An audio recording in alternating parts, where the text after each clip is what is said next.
Good afternoon, everyone, and welcome. Thank you so much for joining us today for Connected by Nature, People, Planet, and Business, hosted by Shiftico in recognition of World Environment Day. For those who do not know me, I am Namrata Bhattacharya. I'm the founder and CEO of Shiftico. At Shiftico, our work is centered on helping organizations make sustainability more practical, accessible, and embedded into everyday business. We work with companies on sustainable products, corporate gifting, employee engagement, and awareness initiatives that help build a stronger culture of sustainability.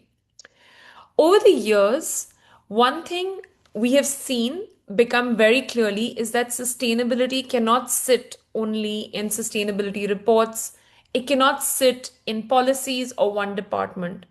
It has to become a part of how people think, how businesses operate, and how everyday decisions are made. And that is really the heart of the conversation today. This World Environment Day, we wanted to create a space to talk about the environment, not as something distant or separate from us, but as something very connected to our daily lives, our workplaces, and our business choices. Environment is in the water we use, it's in the food we eat, it's in the air we breathe, it's in the products we buy, the workplaces we build, and all the other little decisions that we make on a daily basis. So today's session is not just about sustainability as a concept, it is about how environmental change connects directly to us, directly to our well being, our operations, our supply chains, and business continuity. And today, to join us for this discussion, I'm delighted to welcome our speaker, Alicia Dauth. Alicia is a chartered environmentalist with over 15 years of experience in the environmental sector. Her work focuses on water assurance, stewardship, and resilience, and she supported organizations across the UAE and GCC through audits and strategies. So when I was thinking about this session, I really thought about Alicia, and what makes her perspective particularly valuable is that she brings both the technical expertise as well as the practical regional experience. So she understands the environmental realities businesses are facing today here in the GCC, especially around water, resource use and resilience, and she helps organizations translate those realities into action. So I'd want to begin by introducing Alicia. I hope I didn't introduce you incorrectly, Alicia, and I'll leave it to you to introduce yourself and introduce the topic. Thank you so much, first of all, for having me and a very kind introduction. And you have it perfectly. And I think that's important in this discussion because I know when people think of environmentalists or sustainability people that we're always saying that's bad and this is bad, but business will continue. It must continue. It's fundamentals of society. So instead of working against it, I like to think I'm working with it and helping people improve. So that's sort of the starting point in who I am and what I do, is that I understand the realities that we're facing. I understand the risks, and I want to be able to help organizations, companies, whether here in the UAE or the GCC or even globally, to be able to understand how we can prepare ourselves for a changing environment and what that means. So thank you for the introduction again. I'm really happy to be here and to provide some of my insights. I have worked across the United States. I'm originally from the United States. I've been working in the Middle East for many, many years, from Kuwait, from Qatar, now in Dubai. I've also worked in Zimbabwe for a number of years.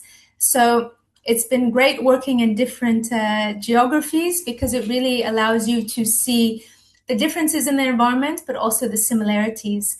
And just like you did say earlier, we have air, we have soil, we have water. They're attributes that we can find anywhere in the world, and obviously they're something that we must really put our interest in because those are the fundamentals of our life. So I like to sort of highlight that point that we are absolutely connected to nature always, no matter how far we think that we're building and advancing away from it. We need to understand that we'll never be able to fully remove ourselves for it. And I don't think we should. And I believe people are starting to understand the value of nature and how we can actually incorporate and make ourselves more resilient and strong. So I was hoping that I could just share a few slides just to give everyone an idea of what I do in my work, and water stewardship is one of those themes. Why I enjoy water stewardship so much is because I believe it's one of those pieces of the puzzle. It's a very big puzzle, as we know. And I like to work on this piece is because water touches on everything, even our soil, our air quality. It's all connected, as well as us as people, So if everybody can see my slide.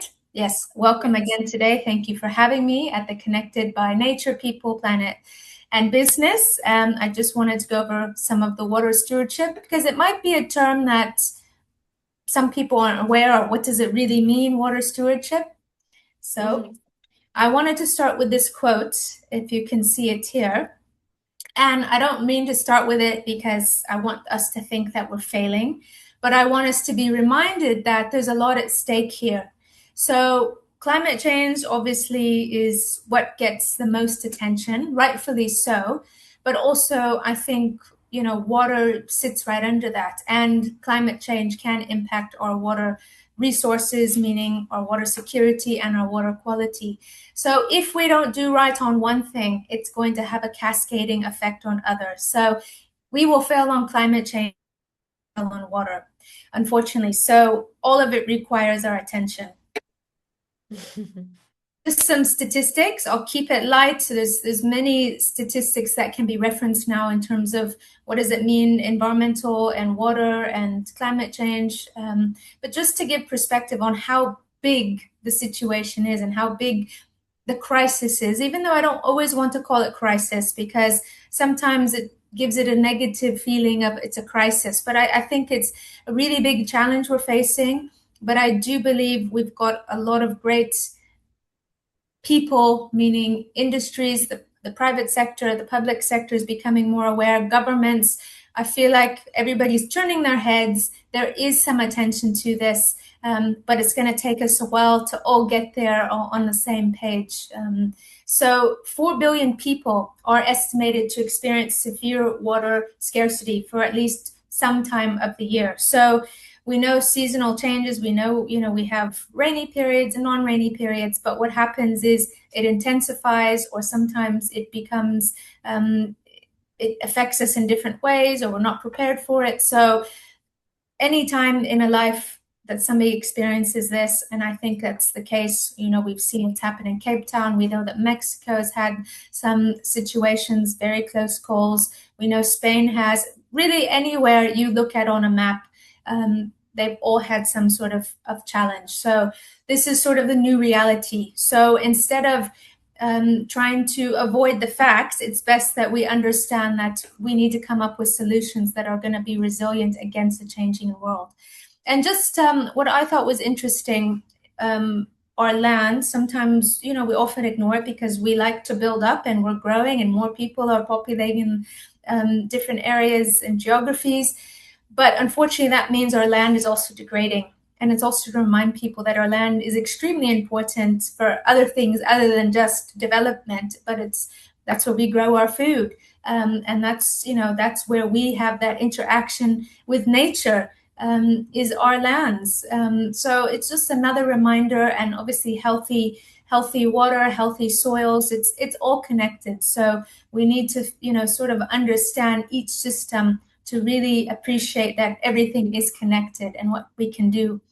So some of the challenges, just in brief form, in the Middle East, again, I don't always want to hone in on everything that's wrong, but once we recognize and identify some of the challenges that we're facing, it allows us to better understand how we can come up with the right solutions for our environment to be able to tackle those challenges.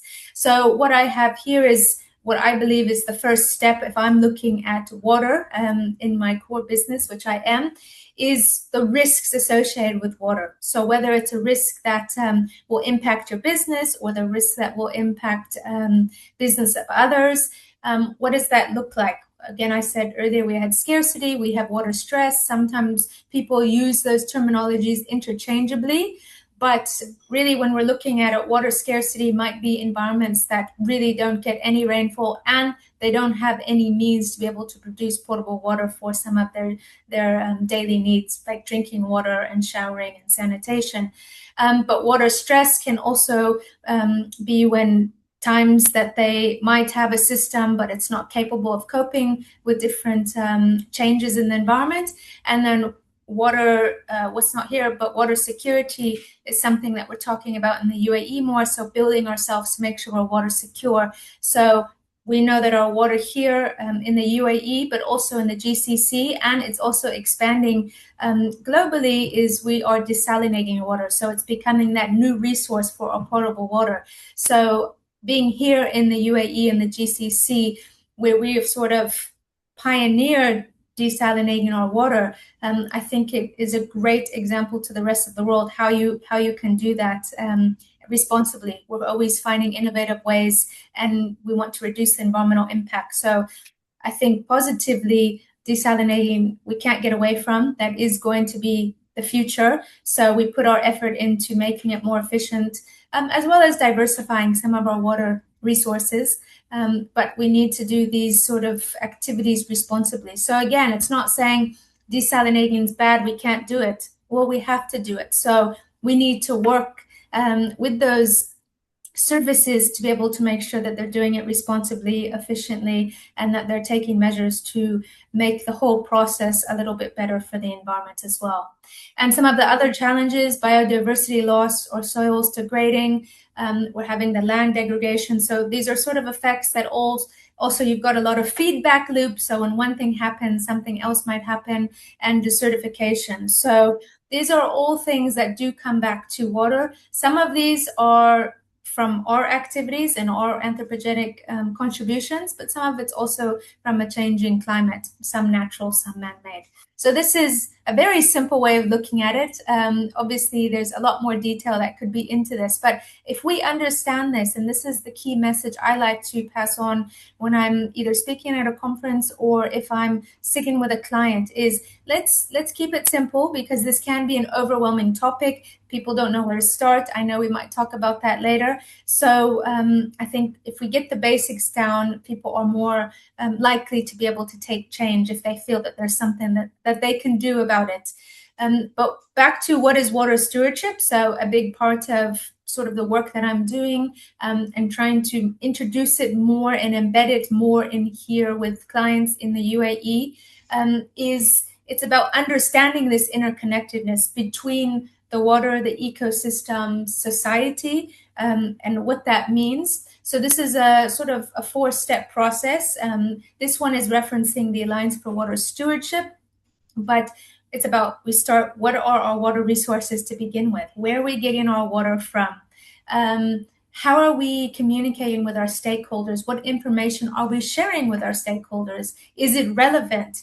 And are we transparent, and are we disclosing this information that needs to be disclosed to the public as well? Because we all have a right to understand, our water situation.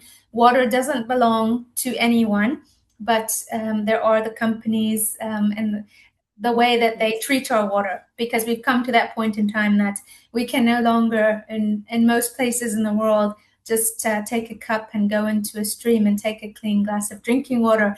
So really, that also to remind people that water doesn't belong to anybody, but these municipalities are there to make sure that we're getting safe, reliable, consistent drinking water.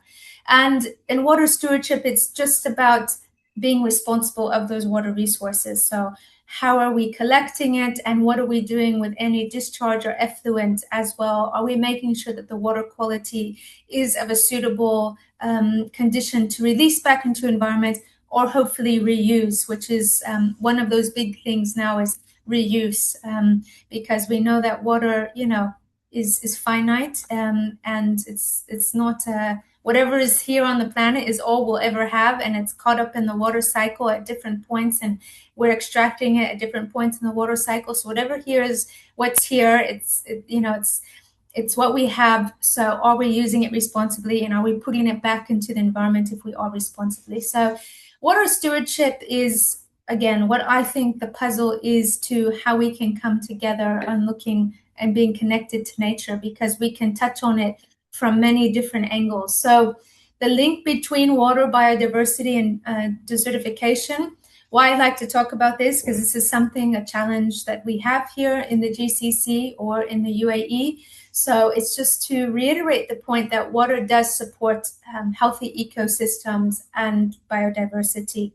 So again, here's sort of a look on where water stewardship could sit and how it can play within different respects to what challenges that we might be trying to solve, whether it's biodiversity, so climate resilience, a lot of these challenges we're trying to solve, but how each discipline can be looking at water and taking that a little bit further. So of course, all the SDGs, are connected as well, but these are some of the key ones that have some of the deeper connections with the water SDGs.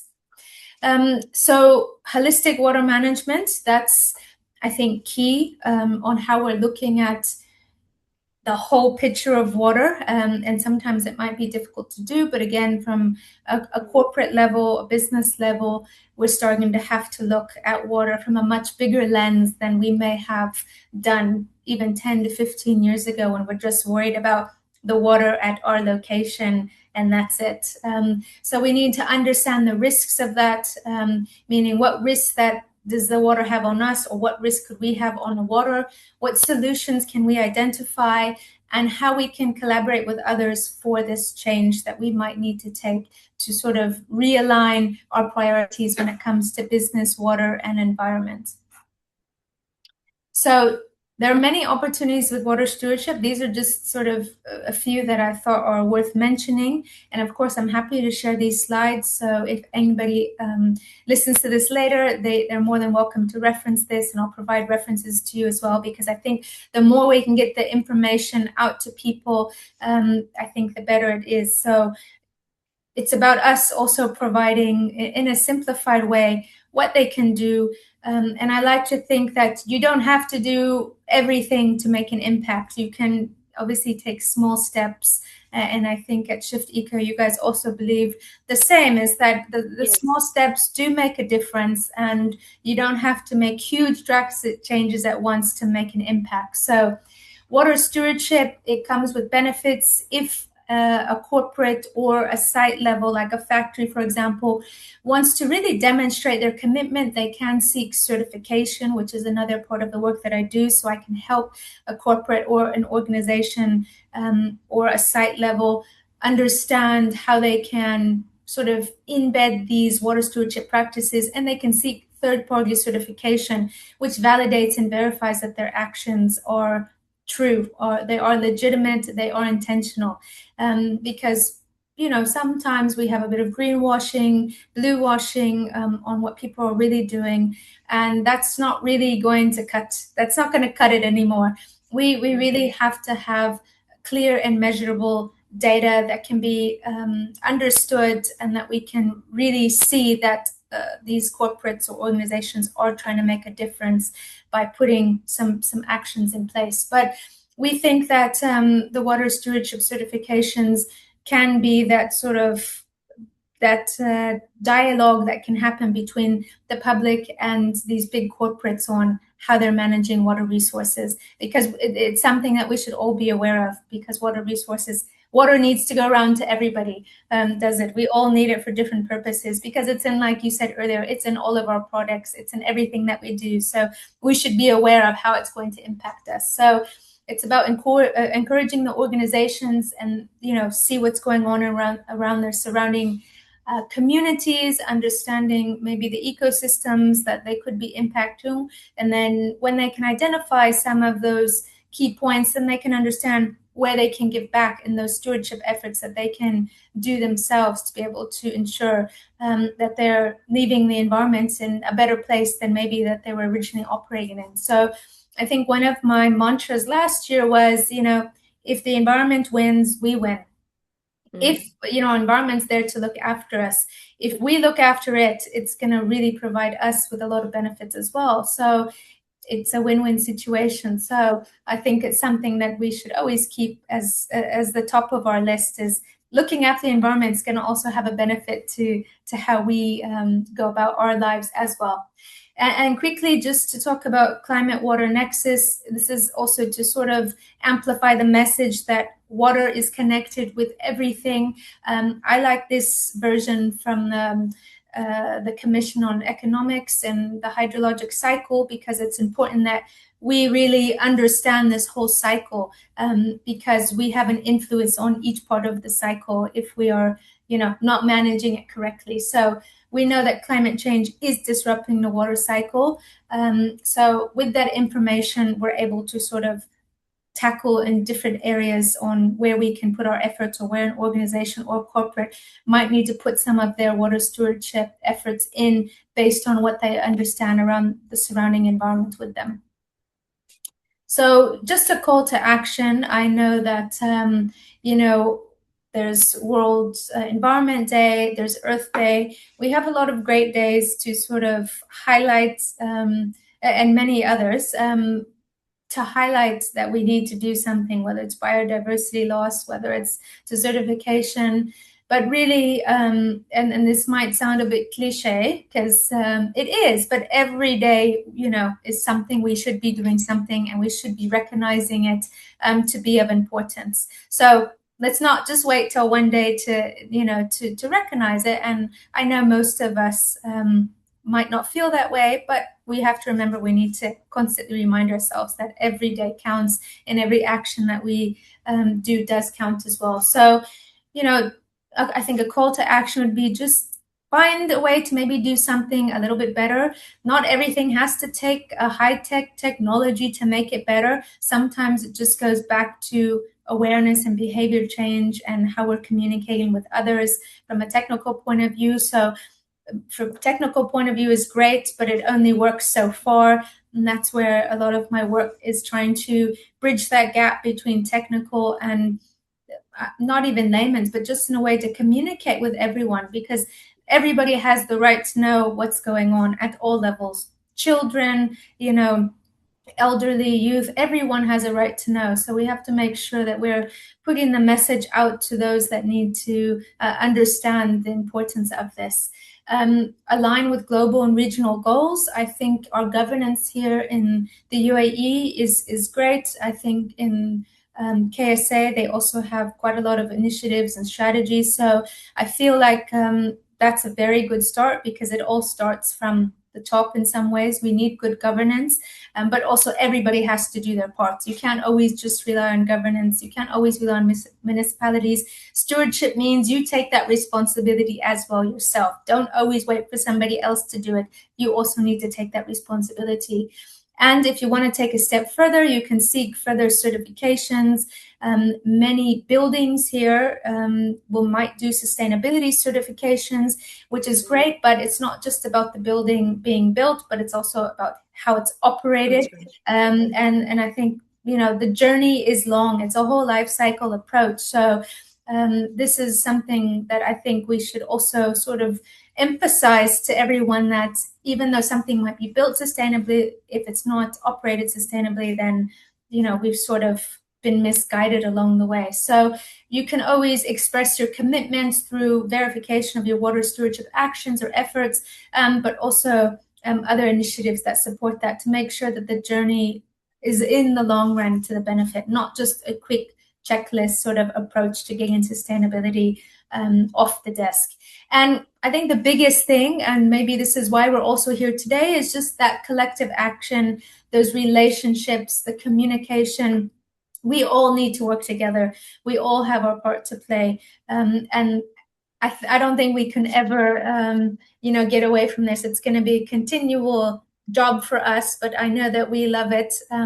But we have to work together to protect all these resources. And you don't always have to be an expert to do it. You can always find a way within your organization to make sure that you're making that change that you need to. So these are just some leaving notes. We don't need to go through each one of them, but like I said in the beginning, I think water stewardship is that key part for securing a sustainable future.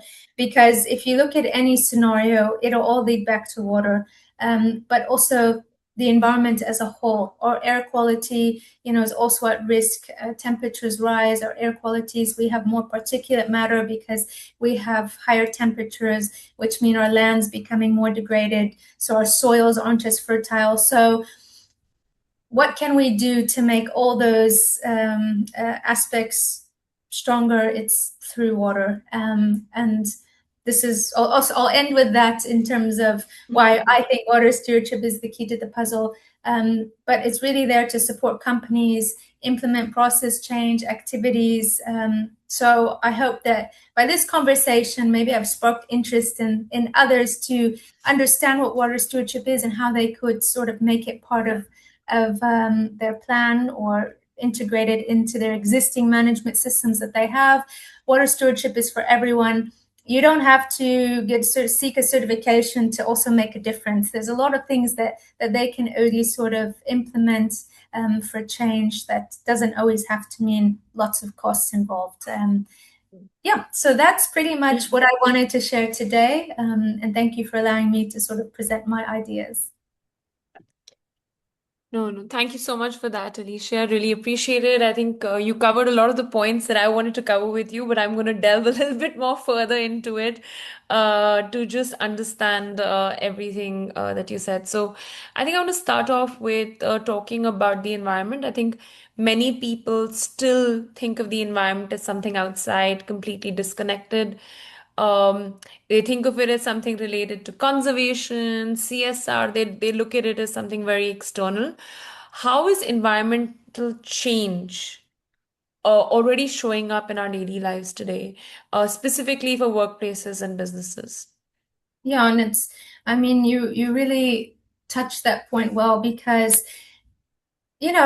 environmental people used to be thought of environmentalists or environmental scientists, or they used to think we just go around hugging trees. Oh, this, I think people have really put it in a way that, oh, the environment is secondary. And that's not really the case. And we sort of build up around it and we seek haven within, our buildings or our homes. And that slowly sort of disconnects us from everything. And, businesses also, unfortunately, sometimes have been doing that. Again, yes, it's not just a CSR. A lot of activities start with a CSR and they sort of evolve and mature into something a little bit bigger. But environment has that impact on a business and we have the impact on that. So I think I'll go back to that point is, if we're not looking after the environment, how is that going to look after us, and how are we going to continue business as we need to in the future? So if you're asking about, an organization, what they can do, it's really first understanding their relationship of where they might be. So what influence do they have, to the ocean, or what influence do they have, when we look at environment as well, we have light pollution, we have noise pollution. As we sort of continue to grow, we're sort of adding a lot more impact to the environment. And I think that we need to realize the environment, we're changing, it's changing. So instead of us trying to change the environment, we should be doing what can we do to sort of help the environment work with us as well. So really, I think that organizations first need to understand the relationship with it, and everybody's going to have it, but until they sit down and say and make it a priority, then they're not really going to feel like they can move in any coordinated way until they understand how their business can be affected, how their business might be affecting other locations. Not all businesses are just in one location now. We know that they might have a global reach and a global impact. So that's really the first step, is sitting down and understanding this is our business. What from the environment do we need? What are we doing what can we do to improve the situation either locally or globally, depending on the footprint that they have? Mm. Okay, so now you talked a lot about water stewardship, and I think that's so you can see the passion when you talk about water. But water is actually something we all depend on. But many organizations only think about it when there's either a shortage or a cost issue or an operational issue, right? Yeah. But we're in the GCC where water is such a critical resource. What are some of the risks that businesses are underestimating? And that's the thing. People wait till it's too late or till something has Yeah. happened. And I see that quite a lot. So sometimes when I get calls to maybe come in and help an organization with with their strategy or with a project, it's always been left to the very last.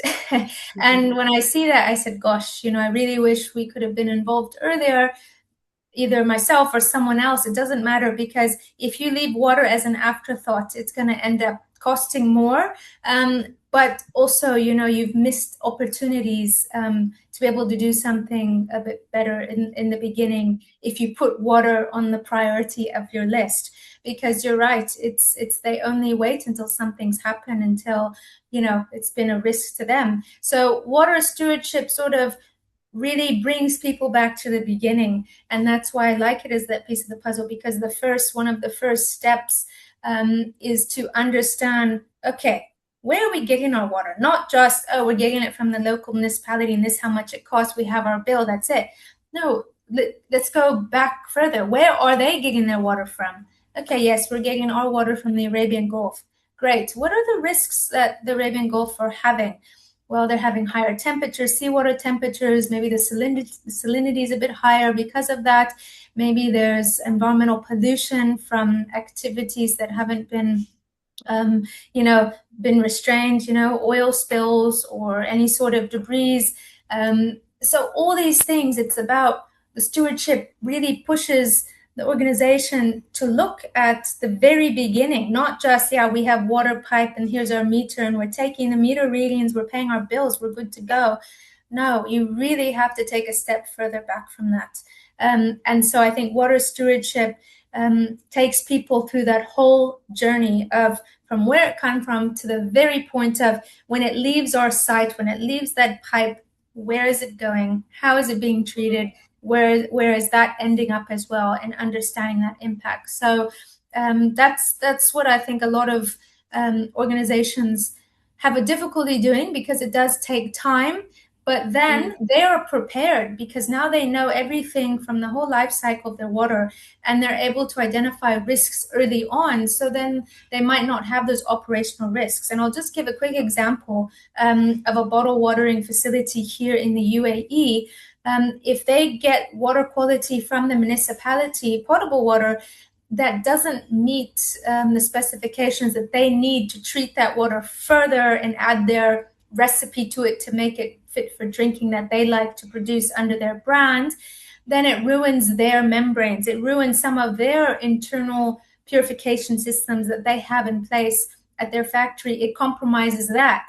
And that was really just easily solved after some time on communicating with the municipalities on, this is the work that we're doing, this is how we're using your water resources, how can we work together to make sure that we're getting the correct water quality from you guys, so we don't have damages or operational disruption. So that's sort of one example, and I'm sure it could be the same for a food outlet, or big F&B companies, that we need certain types of water quality. Industry needs, textile industry might need a certain kind of water quality. It might not need as much treatment as the potable water. So it's about water stewardship allows you to understand, yeah, what kind of water quality we need as well, how we can communicate, and then the water quality that will be discharging back into the environment as well.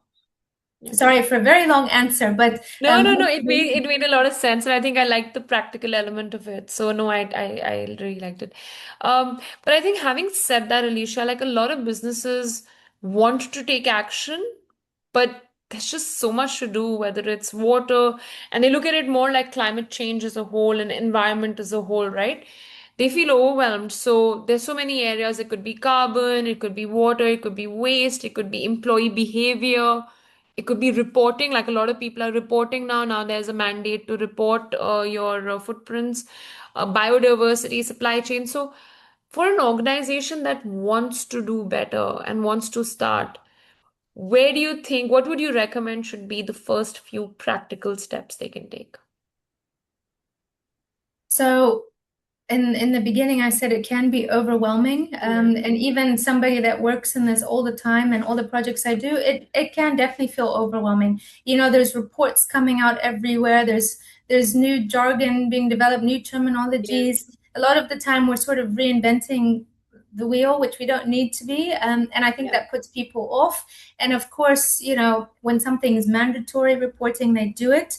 But voluntary reporting, I think is not what people are doing, but it's getting a little bit more popular in the sense because it helps reduce their business risk as well. So they're doing it not because they have to, but because they can see the benefit that if they do this, they can sort of reduce those risks or mitigate them, or be prepared for that. So what I think organizations can do is they have to have a very good policy from the top up, and that policy really has to outline um, what they intend to do and why, and who needs to, within the organization, be responsible for making sure that happens.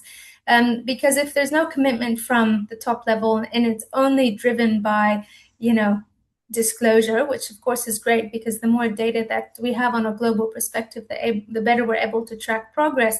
But Mm, also, we need to make sure that those efforts are really being embedded with the organization and that everybody feels that they have the responsibility.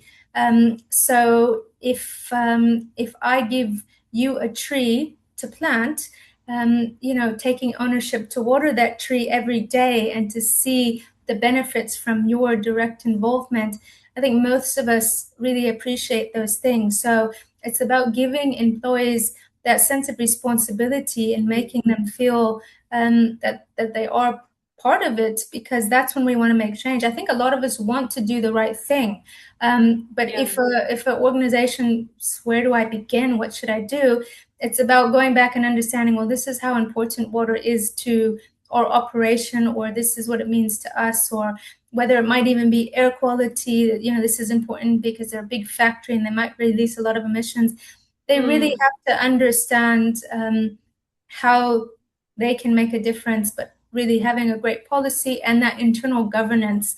mm, Again, not waiting for the government and not waiting for regulations to stipulate what they must do. It's about them taking a step back and saying, mm. what can we do to be better? Not because we've been told, but because this is what we should be doing for long-term sustainability.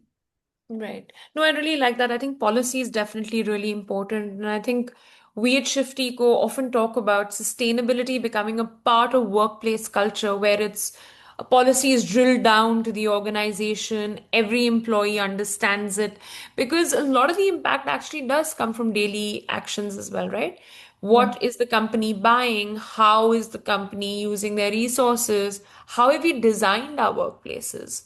So a lot of Yeah. these larger questions that get sort of attached with it.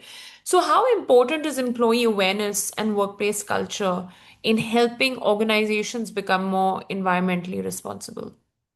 It's very important, because if I were to go into a company and we have the CEO saying, this is how we operate as a company, Mm, we reduce our travel time by this, we make sure that we're recycling 100% of our food waste, like the company has to set the precedence, because not just for reputational value, but also because I think people want a company that also respects the environment. And I don't know if that's speaking for myself, but if I know a company is really doing all that they can and including the employees in that journey, then that's a company that I'd want to work for. A company that's aware of their footprint and their impact, but doing all different measures to sort of reduce it or offset it, or, ways that they can better put back, maybe restore some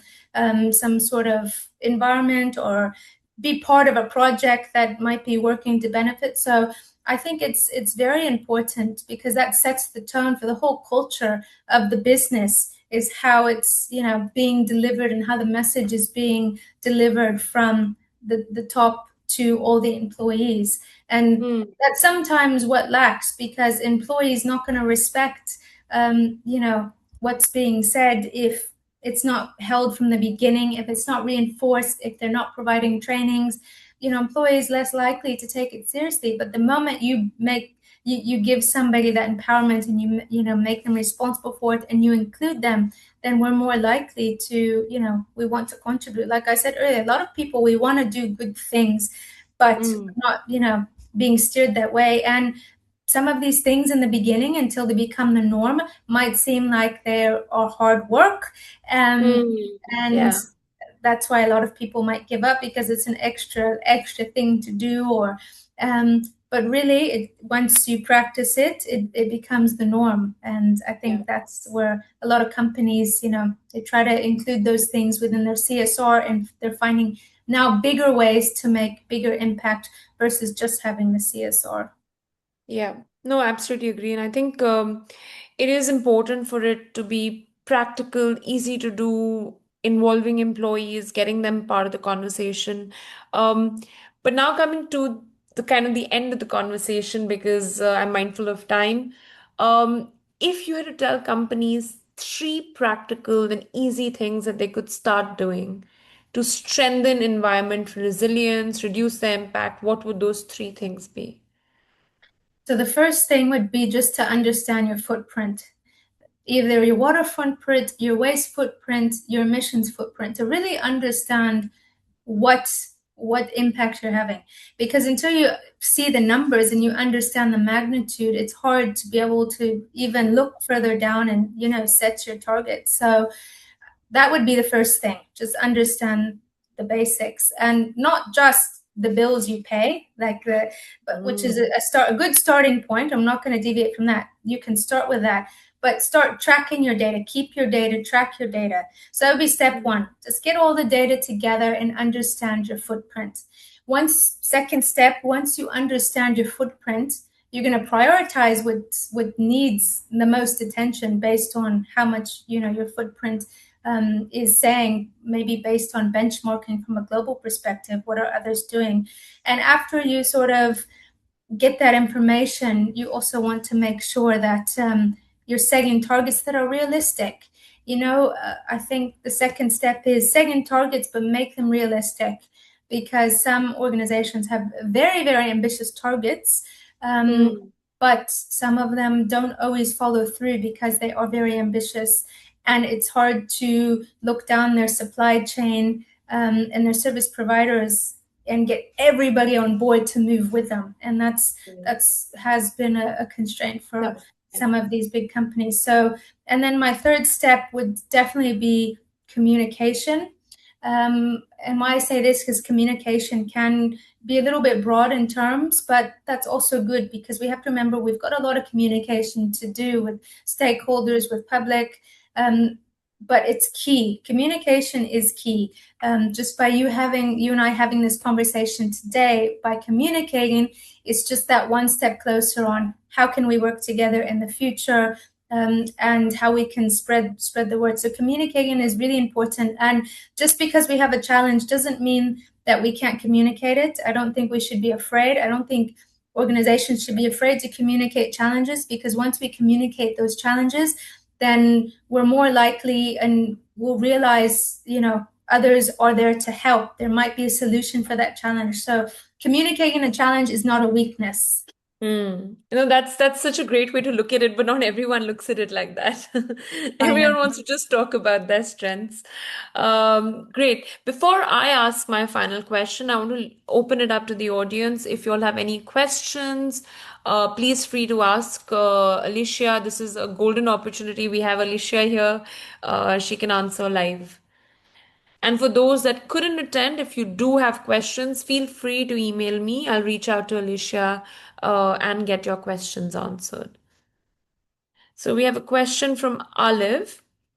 Her question is on diet, meat consumption, and water scarcity. Animal agriculture is cited as one of the most water intense industries.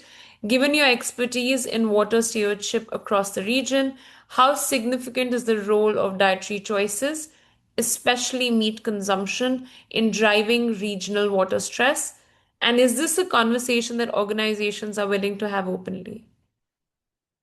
Thank you for the question. So I would say a lot of the big poultry and dairy farms, they have taken water stewardship on as an avenue that they wanted to explore a bit more. So yes, agriculture is a huge consumer of our water, especially of our underground water as well.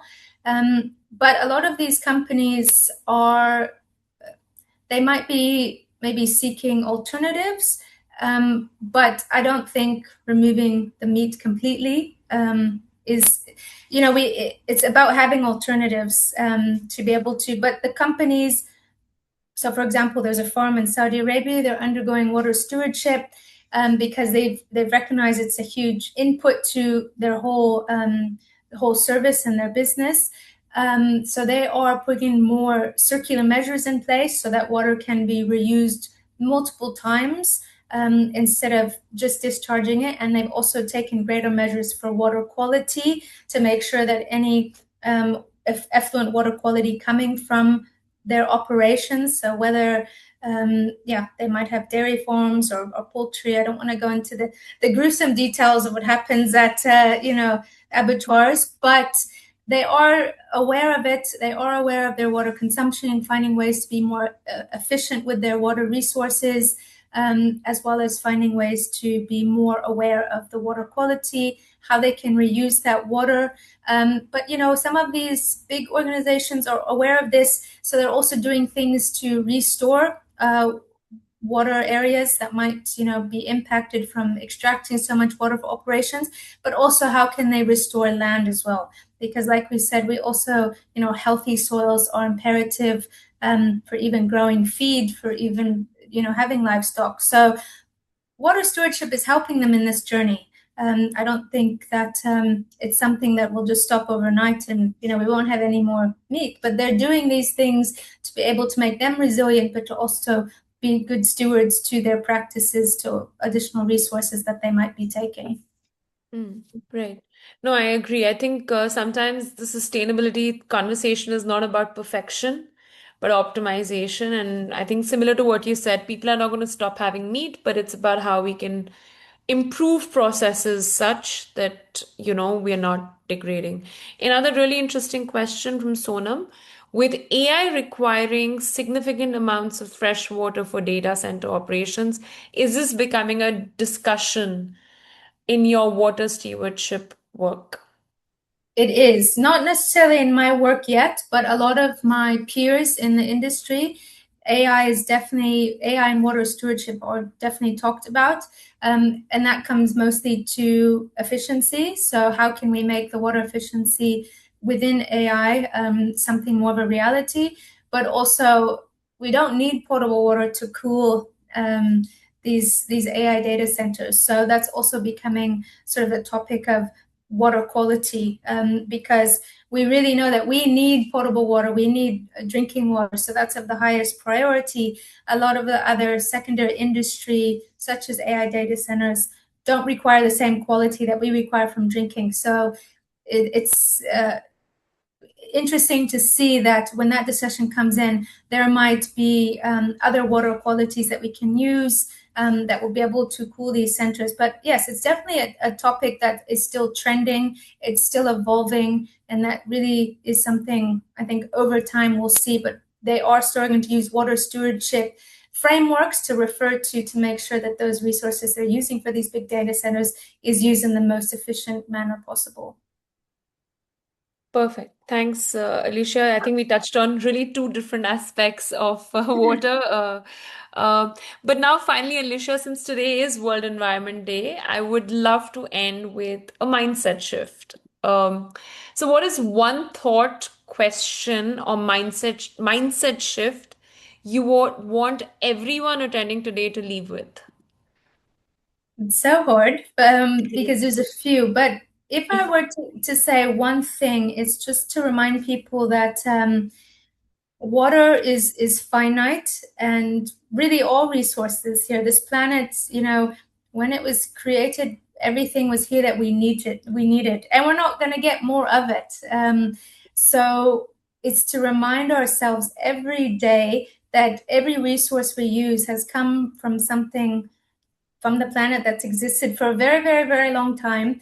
So let's not be selfish to take it for granted, because this is something we need to keep intact for future generations. So I want people to sort of avoid the misconception that recycling and reusing water or restoring um, our land systems, like soil fertility and all these amazing things that we're capable of doing. There's nothing wrong, because the whole world is the water balance is all about recycling. So I want people to get away from that mindset that recycling water is bad or using water is bad, because it's what we've been doing. It's what the planet intended to happen.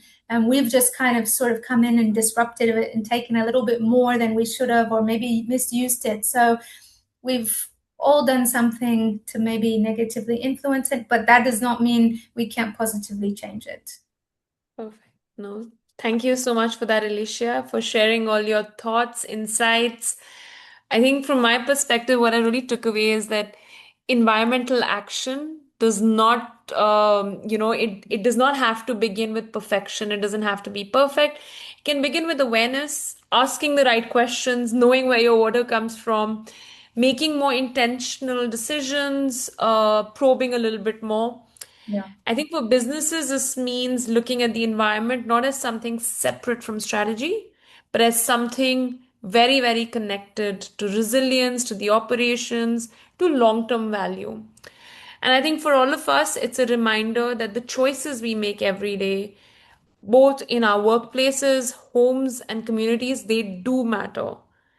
So on behalf of Shiftico, thank you so much, Alicia, for your time today. And thanks to everyone who joined us today on World Environment Day. We hope today's conversation has encouraged you to think more about how your organization can move from awareness to action, and how we all can play a role in building a more responsible, resilient, and regenerative system. Thank you, everyone, and have a wonderful day. Thank you. Thank you.